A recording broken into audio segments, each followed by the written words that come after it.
সেই শরবতের মধ্যে কি একটা মিশিয়ে দেওয়া হয়েছে। ব্যাস, তারপরে আর গোবরদেবীকে কে দেখে? বাড়ি ভর্তি লোকের সামনে গোবরদেবী কি না কি শুরু করলো। ওই দেখুন এসে গেছে।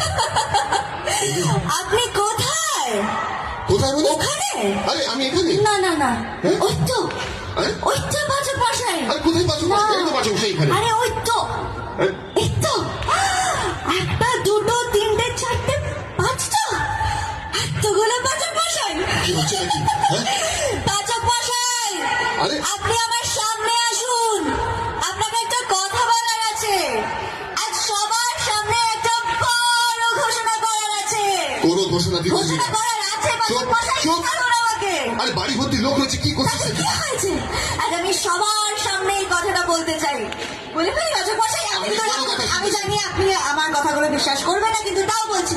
পাচক মশাই, আই লাভ ইউ। কতগুলি গ্রহ আপনার প্রেমে পড়ে গেছে পাচক মশাই। তো এই হচ্ছে ঘটনা।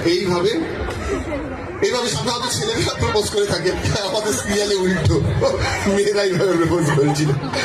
তো যাই হোক, খুব মজা করে শুট করেছিলাম। এবং এই ভালোবাসা, এই আশীর্বাদ আপনারা সবসময় রাখবেন আমাদের প্রতি, এবং আশা করছি যে এই বিষ্ণুপুর মেলায় আমরা আবার আসতে